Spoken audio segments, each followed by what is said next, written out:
After a couple week hiatus, we're back for the 6th episode recap for the Theology of Hip Hop. And I'm so excited about this episode. This is the Queen Latifah episode. So if you haven't heard of it yet, if you don't know who Queen Latifah is, if you're like, what is the Theology of Hip Hop? Pause this because this recording will be available later.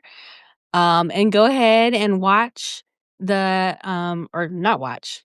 Listen. Listen to the Theology of Hip Hop podcast featuring Hey, what's Dr. Chris happening? Burton. What's up? This is Dr. Chris Burton, and I am myself, Brianna Burton.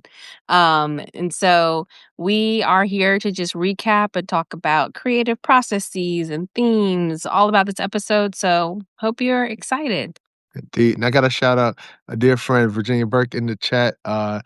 There's an episode that we've done back in the fall on BaddestChaplain, so please check that episode out too. You got some great episodes you can listen to. Awesome. So you start every episode off with a person who loves and admires the artist. Yeah. And I'm a big fan of the person who's a big fan of the Yes. Queen Latifah today. So tell us about the future Dr. Candace That's Simpson. right. Future Dr. Current Minister Candace Simpson, such a brilliant scholar. I feel like, you know how like Double XL has like the freshman list, and it's like all these like upcoming rappers, like in like 2013, you would see like Kendrick Lamar there, and and things like that nature. That like if the Academy had like a freshman list of like scholars to watch, Candace would be at the top of that list. Such a brilliant scholar, and she's a huge fan of Queen Latifah. So she's speaking about Queen Latifah being a role model for her and someone that she looks up to and just really admires and respects. So when I knew this episode was coming up, I was like, "There's only one person to call. There's only one person to ask. It's Candace." Also, they are a brilliant human being, completely, aside from being a awesome scholar show. So shout out to them. 100%. So first question, or I guess second question. Here we go. Tell me about the first time that you listened to Queen Latifah.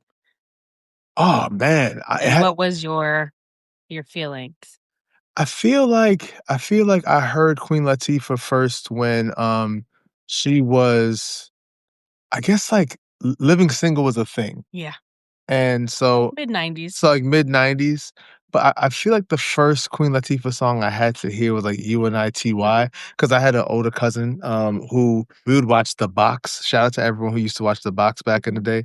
And it would just show like videos all day. And so um watching that video where she Queen Latifah does a tribute to her brother Winky, and she catches like the motorcycle keys at the beginning of the video. I think that was like the first like entree, or like beginning of me being like, man, Queen Latifah is dope. But I think I just really, like, as I say on the episode, I'm a huge fan of the golden era, like rap music that comes out from like 86 to 93 is just a peak. And I think there's a second golden era, I would say from like 93 to 2000, but they're very distinct. They're not the same era. But that 86 to 93 where you have such a focus on Afrocentric, being proud of your culture, proud of your people, trying to uplift and entertain and educate while you're entertaining. Edutainment. I was listening to that KRS song earlier today. Queen Latifah's at the heart of that. I mean, she's such an elegant presence and also just so strong. And so, like, in terms of MC, she checks all the boxes. Yeah, I definitely remember listening to UNITY. I remember watching Living Single with my family. But it wasn't until we talked this week that I realized how early she came in the game. Yeah, In terms of like rap. right. When the song came out, I was like, "Oh, what song was it that I was talking about?" I was like, "Did she do this first or did Pac do it first?" Yeah. Like, "No, this came out in 1989." I said, "What?" Yeah. You can tell, and I was saying to Brie, I was like, you can tell that Pac was listening to Latifah, but also they were drinking from that same well of, like, her being from Newark. where there's a strong, Black Panther influence, Black Muslim influence. You could tell they were drinking from the same well, but yeah, I mean, I think she first drops the single in '88, Mhm. right? So we're talking about a nearly 30-year, shoot, almost 40-year. Gosh, I can't do math. Almost a 40-year career. I'm like 30 years from '88. No, like 8 years from since '88. Yeah, man, she's incredible. I love Queen Latifah because and I don't think I mean, I have appreciated her being multi-hyphenate. Yes. She's just brilliant and so talented in so many different arenas, but I love including her in the conversation with compared to the folks that we've talked with before Yeah. because it just demonstrates how, um, Black folks in general, Mhm. there's not a monolith. We're not a No. monolith, and No. so seeing the range of, um, you know, Black femme voices, Yeah. um, I just have a deep appreciation for that. Um, and it made me think about what voices we decide to gravitate toward. And there's something that about Queen Latifah that reminds me of being an auntie. Mm. For me, aunting as a spiritual practice has come up as like a theme for me. Real, real, real. So for those folks who aren't theological scholars, tell us what spiritual praxis is, Mm. and then I can go in about what aunting Sure. So is. I would say that everyone has habits, right? There's habits you work on and there's habits you can't shake, right? You might be the person who, before you get home, you got to stop by McDonald's and get a small fry. That's a habit, right? Mhm. Um, but there becomes a point when you're trying to become more aware and attentive to your habits. You think like, how am I starting my day? How am I ending my day? What fills my day? And you become much more intentional about your habits. So for example, you may say, I want to live my life by showing more gratitude. So you really start to slow down, think about all the different ways you can be more grateful and more thankful. You may want to start your day by thanking God. You may want to have a certain way of gratitude with other people that you encounter throughout the day. You may want to end the day like, look, I got home safe. Like there was so many things that could have happened, and I got home safe. I'm grateful for that. And it's just all these different ways that we're able to just make habits that are actually uplifting. And when you really focus on that, now you're starting to develop a spiritual practice where you understand, like, I'm not just doing things just for the sake of doing it, but I'm doing things to actually make sure that I'm really focusing. I have intentionality with how I live. And when I talk about aunting as a spiritual praxis, I realize the pivotal role that aunties play in community, especially Black communities, but in communities as a whole. And um, when I'm putting on auntie, that means I try to make myself as approachable as a wisdom person, but not as too unapproachable that you feel a less than or like I'm coming in holier than thou. My spiritual praxis is an aunting Queen Latifah as a model. Aunting is a spiritual practice. She comes in with wisdom. She comes in with experience.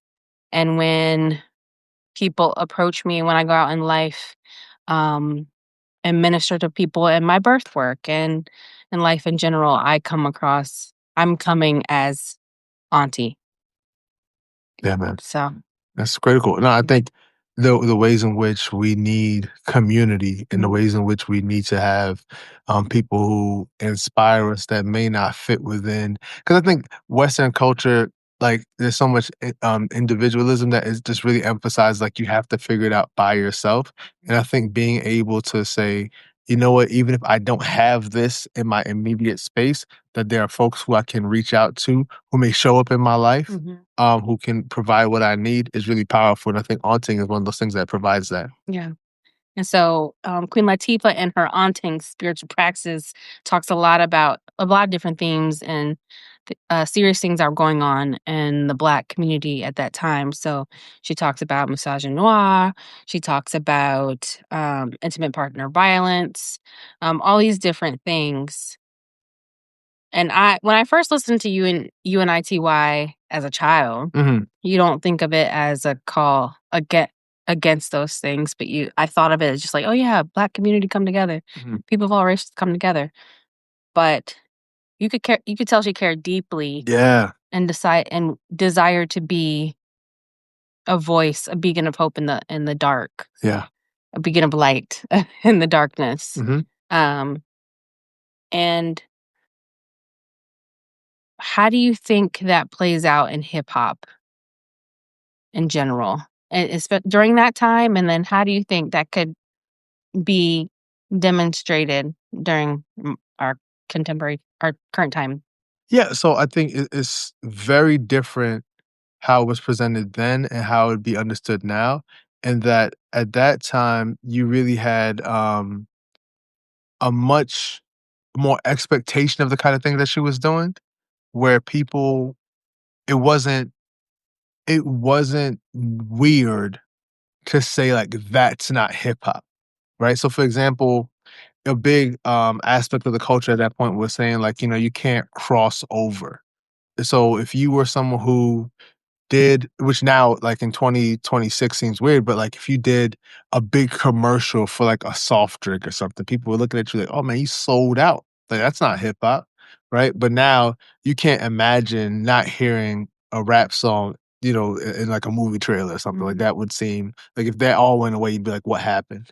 Um, and I think she was right there at, all through the height of that sort of, clinging to authenticity, clinging to realness, advocating for like an orthodoxy within hip hop, and saw it become super commercialized, saw it become the biggest genre in the country as it once was. And I think now that sort of desire to call things in, I mean, one could argue that's what Kendrick was doing. I think that's what Mhm. Kendrick could argue that Kendrick was doing, in the last couple of years, but it feels really jarring Yeah.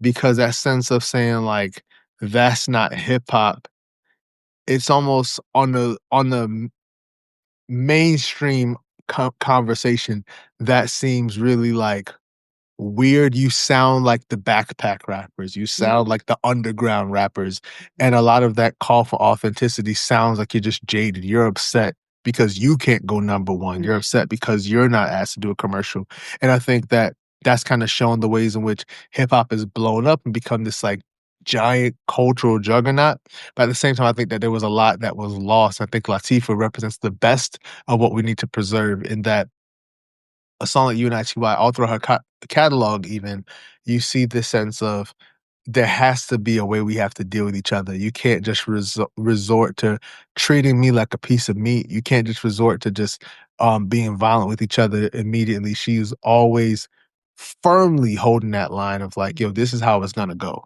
Mhm. And it's that demand of dignity that I appreciate.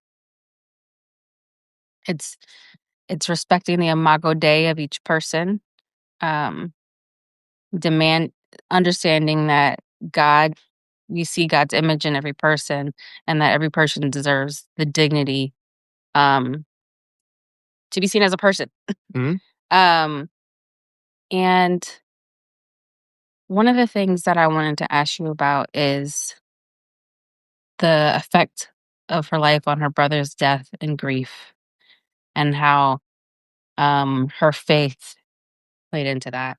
Yeah, yeah. Talk more about that.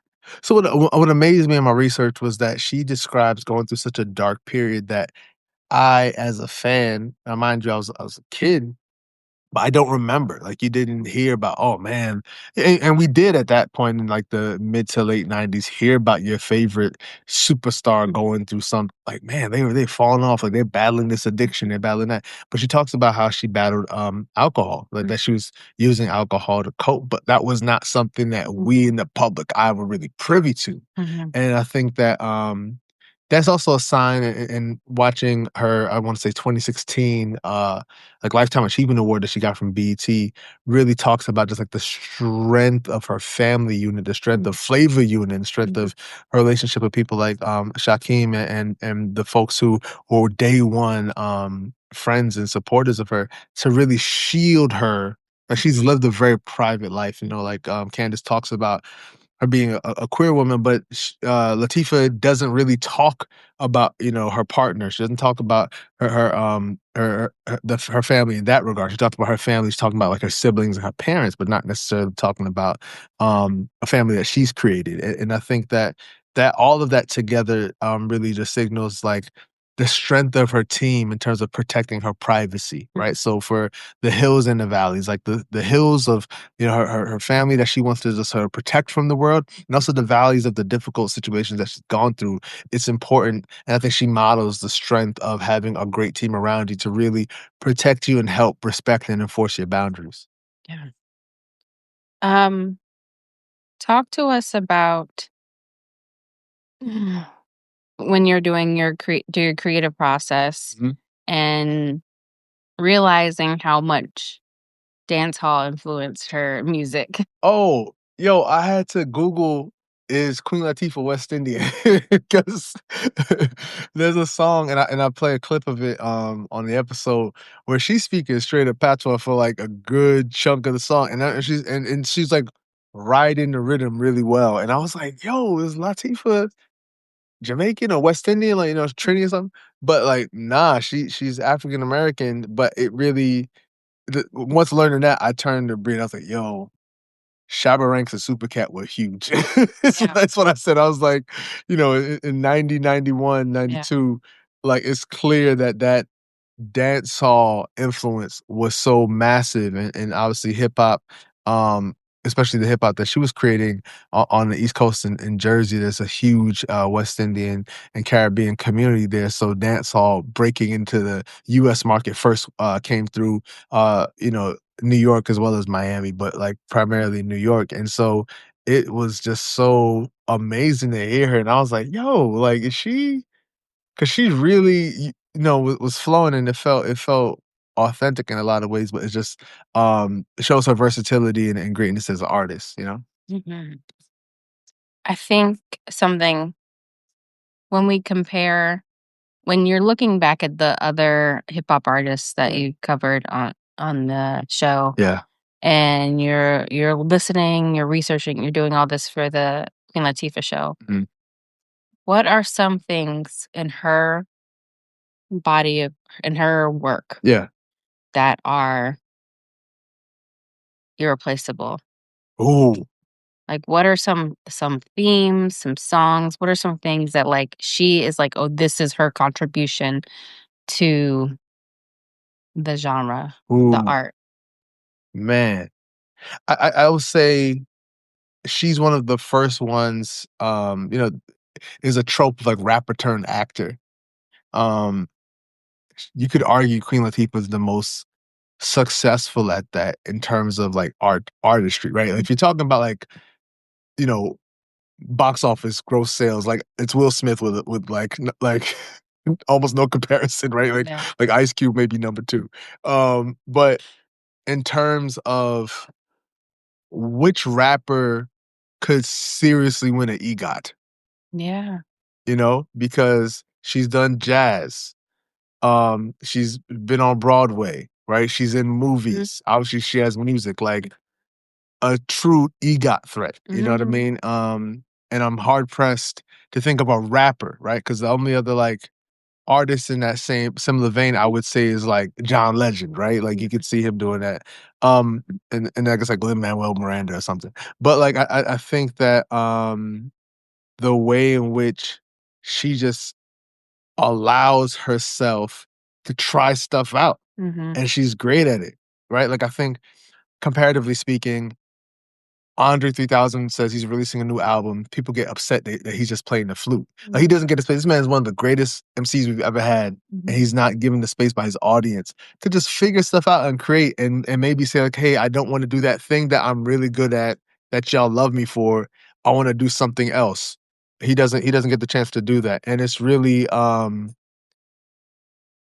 shame that we don't allow these artists who've given us so much to have the space to figure out what they want to. So I think her ability to have range unapologetically, I think her being just like an exemplary MC as a woman. I really fight the whole like female rapper thing, but I think it's important for anyone who's minoritized in a particular space, and we know that hip hop is a male dominated space, for her to not just be seen as a good female rapper, but her to be seen as a good rapper. Like I mentioned, her cameo in the movie Juice. It's a big deal that Queen Latifah's like doing the cameo in that movie, and her role, as brief as it is in that movie, is someone who's very strong, commanding. Like she steals that scene, right? So I think just moments like that. I remember like the cultural impact of Living Single, the cultural impact of like Set It Off, and then seeing her cross over and do like fun movies like Holiday and like Last Holiday and stuff like that. Like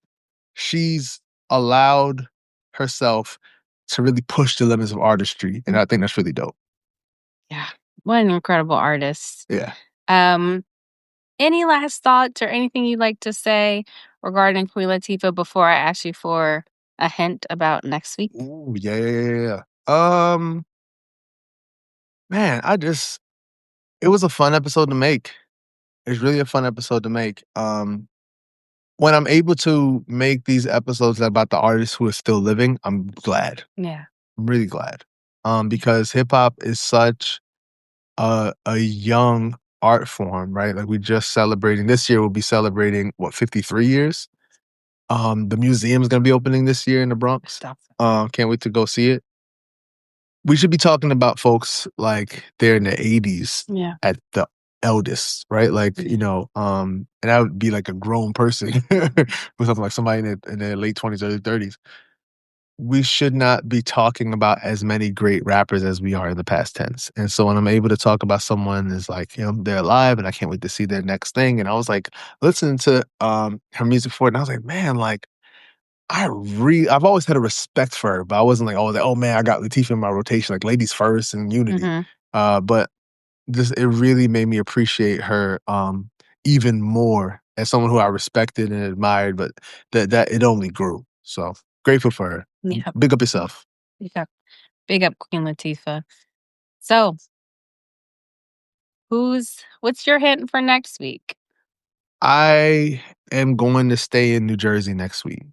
I think we're going to talk about another great rapper from Jersey. Shout out New Jersey. Doesn't get enough love as being a home of some of the best rappers we've ever had. Straight up. Like you could put Jersey, like sometimes we jokingly call it Jersey the sixth borough, but you could put Jersey rap up against anybody, I would say. Just like because of the legends they've put out, I'd put their best rappers against anyone else's. Anyone else's, period. Yeah. That's a strong claim. Yeah. But I really, you know me, 10 toes down on that. I really would. 10 toes down. Wow. Well, write down in the comments who you think this is, is the artist that we're going to cover next week. The episode drops first thing Wednesday morning next week, and you can find us here at 7 p.m. or 7-ish. 7-ish, 7-ish. Next Wednesday evening. Here to recap the artist in the podcast episode that was posted. So, see you next time. Much love, y'all.